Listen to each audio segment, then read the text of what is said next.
So there's this belief that if people get into recovery from addiction, that their life is going to be boring and they're not going to have any friends and their whole social life is going to fall apart. And I'm going to say that there's a couple of pieces to that. Number one, the people that are usually your friends when you're actively using are not true friends. They're people who enjoy the same thing that you're enjoying. And so anybody that would walk away from you or not want to be part of your life when you stop using a substance, so when you start taking care of yourself, your health, people that say, oh no, I don't want any part of you, A, aren't really your friends, and B, you shouldn't really want as friends. People that really love and care about you want to support you no matter what, and so would really be happy that you're taking care of your health and caring about yourself. And they would be supportive of that.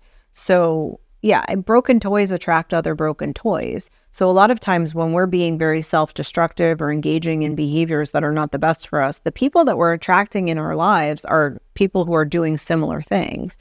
So when we start to change and grow and get better and they're not doing the same, there is going to be a disconnect.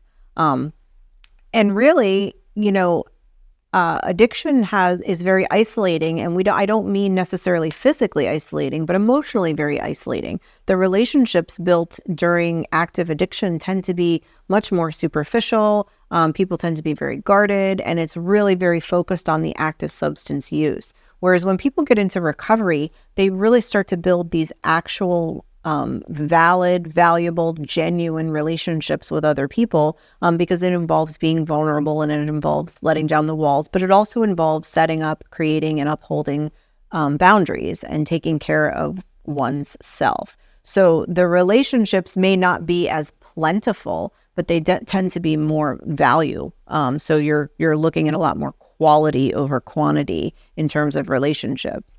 And as far as the social life, people, there are tons and tons and tons of people in recovery, and there are tons and tons of people who don't have addiction, who are able to have a good time and enjoy life without needing to medicate or chemically suppress, whatever's happening in their life. It may take some practice for some people, but essentially it can be done. So I say that if the fear is you're going to lose people in your life, then those people aren't yours to begin with. And if the fear is that you aren't going to have fun, well, then what a great opportunity to learn about how to have fun, and learn about what things you actually enjoy as a person. So, I think that it is a valid fear, but I think that watching anybody in recovery at any time, you'll be able to see that their lives are significantly better, more fun, more robust, more value. They have more value in them.